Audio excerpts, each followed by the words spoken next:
علیکم ناظرین کرام، ایک اور بار آپ کے شو اب کیا ہوگا کے ساتھ آپ کا میزبان خرم حسین حاضر خدمت ہے۔ آج کے شو میں ہمارا موضوع بحث سب پاکستان کی سیاست میں سب سے گرم موضوع گلگت بلتستان کے الیکشنز ہیں۔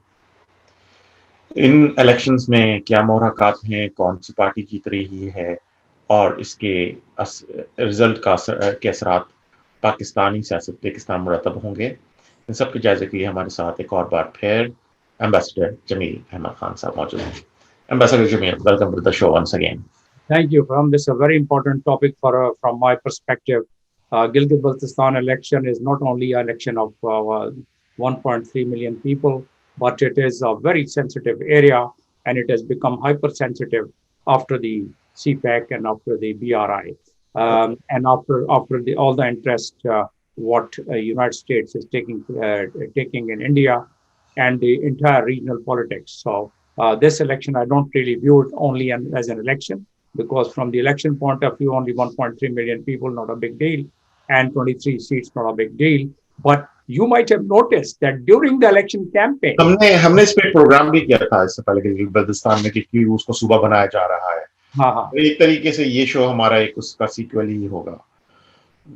تو سوری میں نے آپ کو ڈسٹرب کیا۔ آپ کوئی بات نہیں، go ahead. تو پہلے ہم اگر اس وقت کیا خد و خال ہیں اس الیکشنز کی 24 سیٹوں کے، اگر اس کی ٹیکنیکل بات کریں آپ تو اس میں 6 اب تک جو رزلٹ ڈکلیئر ہو گئے ہیں صبح 6 بجے تک، اس کے مطابق 6 آزاد ہیں، پیپلز پارٹی کے 4 جیتے ہیں ابھی تک، پی ٹی آئی کے 5 جیتے ہیں ابھی تک، اور وحدت المسلمین کے 1 جیتے ہیں۔ اس کا مطلب 7 سیٹیں ابھی باقی ہیں اور مزید اس میں کنفرم ریزلٹس ہیں۔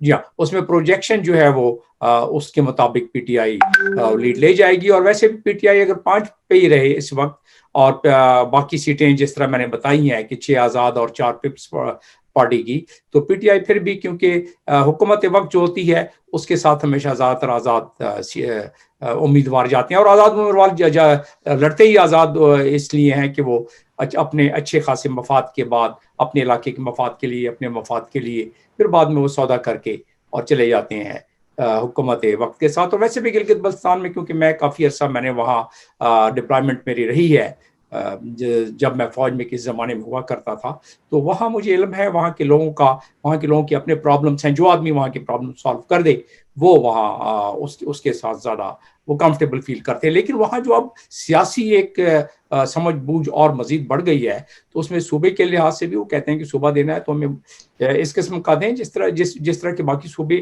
اپنے ڈیوائسو پول سے پیسے بھی لیتے ہیں، ان کو فنڈز بھی ملتے ہیں، ان کو وہ رعایت بھی ملتی ہے، ان کو باقی تمام چیزیں، تو اس حساب سے ہمیں رکھیں بجائے اس کے کہ پروویژنل۔ ہماری پرابلم یہ ہے کہ سیکورٹی کونسل کے ریزولوشنز ایسے ہیں کہ ہم ان کو پرماننٹ درجہ اس لیے نہیں دے سکتے ہیں کہ اس کو پروویژن اگر ہم نہ کہیں تو ہمارے اوپر انٹرنیشنل قانون کا اطلاق ہو جاتا ہے۔ لیکن ایڈمنسٹریٹو طور پہ تو وہ ویسے ہی ہوگا جیسے سندھ ہے، پنجاب ہے، بلوچستان ہے، ویسے ان کو اس کا ابہام ہے، گورنمنٹ کو یہ کرنا پڑے گا، گورنمنٹ یہ کرے گی تب جا کے وہ مطمئن ہوں گے، اور اس کا پھر اس طرح ہوگا کہ آئندہ جب گورنمنٹ کے ایکشنز اور گورنمنٹ کے وہاں جو اسٹرکچر بنے گا اس سے پھر ان کو اندازہ ہوگا کہ کیا ہے۔ تو لہٰذا لیکن ابھی ضرورت اس کے نمائندے پاکستان کی نیشنل اسمبلی میں بیٹھیں گے اور پرائم منسٹر کے لیے اور باقی چیزوں میں ان کا ووٹ ہوگا۔ وہ جب صوبہ بنا دیں گے جس طرح کے پرائم منسٹر وعدہ کر کے گئے ہیں، جس طرح باقی پارٹیوں کے ہیڈ جو ہے انہوں نے وعدہ کیا ہے کہ جب پیپلز پارٹی حکومت میں اگر آئی دوبارہ تو ان کو پورا اختیار صوبے کا دے دیا جائے گا۔ اسی طرح نواز لیگ نے بھی، مریم نواز نے بھی کہا ہے، اور پرائم منسٹر تو اناؤنس کر کے گئے ہیں کہ ہم الیکشن کے بعد آپ کو وہ حق دے دیں گے اور آپ کی سیٹیں نیشنل اسمبلی میں بھی ہوں گی، تو بتا کے چلے گئے۔ تو اس لحاظ سے محسوس ہوتا ہے اب اس کی ضرورت بھی اس لیے ہے کہ یہاں کے لوگ ان کو مطمئن ہونا چاہیے۔ یہاں کے لوگ ہمارے لیے اس لیے بہت، ویسے بھی ہمارے لیے بہت مقدم ہے، اس لیے مقدم ہے کہ انہوں نے اپنی رضا خوشی کے بعد 16 دن اپنی انڈیپینڈنٹ حکومت چلانے کے بعد، آزادی کے بعد، انہوں نے پاکستان میں خود والنٹریلی آ کے اس میں پاکستان میں آزادی کے بعد، تو اس لحاظ سے ان کا حق بھی بنتا ہے۔ اور لیکن اس میں ہمارے پاس انٹرنیشنل قوانین کے کچھ ایسے ہماری پرابلمس تھیں جس کی وجہ سے پچھلے اتنے برسا برس سے ہم نہیں یہ کر سکے، 7 دہائیوں سے نہیں کر سکے.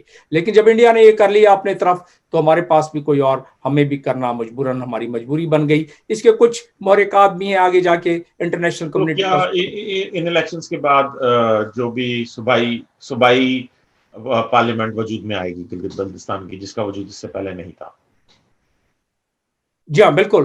جب نہیں ابھی تو خیر چلیں وہ تو ان کی پارلیمنٹ ہے، لیکن اگر جب پورا صوبے کا درجہ دے دیا جائے گا تو اس کے وہی 18th امینڈمنٹ والی بات آ جائے گی اور باقی تمام معاملات اسی حساب سے چلیں گے. تو اس وقت تو اس کے بعد کی بات ہے، لیکن ابھی جو ہے وہ اس وقت موجودہ دور میں یہ پہلے الیکشن، اس سے پہلے ان کی کوئی ایک پارلیمنٹ بھی نہیں تھی، رائٹ؟ نہیں، یہ تیسرا الیکشن ہوگا نا. پہلے پیپلز پارٹی نے پہلا الیکشن 2009 میں کرایا تھا، اس کے بعد نواز لیگ نے کرایا، اور اب یہ تیسرا الیکشن ہے وہاں اس نظام کے تحت.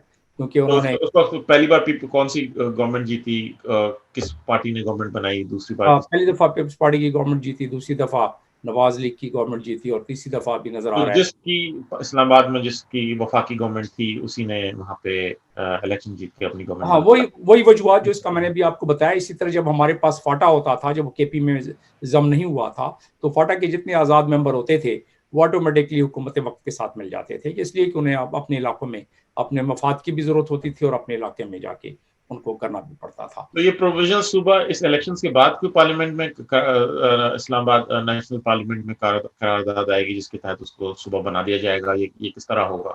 اس کے بغیر ہو نہیں سکتا.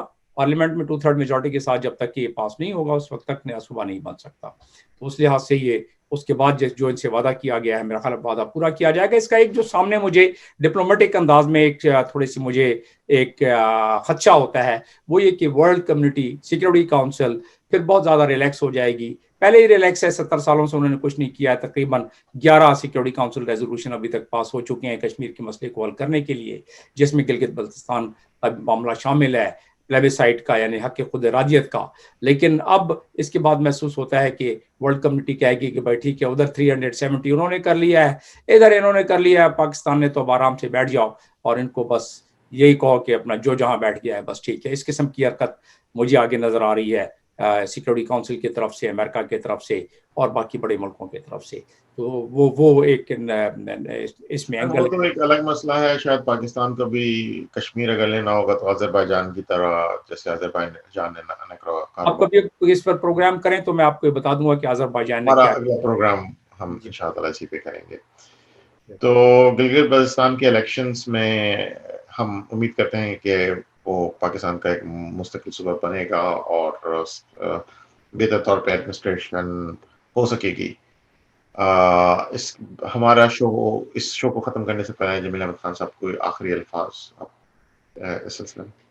اس میں گلگت بلتستان جو ہے وہ ہمارے لیے سی پیک کی کامیابی اور کامرانی کے لیے بھی بہت ضروری ہے، اور دوسرا یہ ہے کہ انڈیا کے جو عزائم ہیں اس عزائم کو اس کو ختم کرنے کے لیے، ڈیفیٹ دینے کے لیے بھی بہت ضروری ہے کہ گلگت بلتستان کے لوگ جس طرح ہمیشہ ہمارے ساتھ خلوص اور کے ساتھ ہمارے ساتھ رہے ہیں، ان کے اس خلوص کی قدردانی کرتے ہوئے، ان کو ان کا حق دیتے ہوئے، ان میں کسی قسم کا وسوسہ پیدا نہیں ہونا چاہیے. میری اطلاع کے مطابق ان میں کافی وسوسے بھی ہیں حکومت پاکستان کے لیے. ان وسوسوں کو ہمیں چاہیے کہ فوراً ختم کیے جائیں.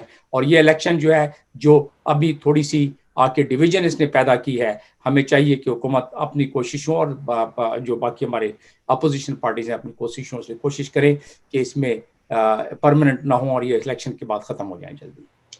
چلیں. ہاں، گلگت بلتستان کے بغیر پاکستان کا کوئی راستہ چین کے ساتھ نہیں رہتا، نہ کوئی بارڈر رہتا ہے، تو اس لحاظ سے سی پیک کے لیے وہ شہر کی حیثیت حاصل رکھتا ہے. اس کے ساتھ ہی ہم اس پروگرام کو اختتام کریں گے، اس امید کے ساتھ کہ گلگت بلتستان کے الیکشن ان کی عوام کے لیے بہت فائدہ مند ثابت ہوں گے اور پاکستان کے لیے ان جنرل. بہت بہت شکریہ.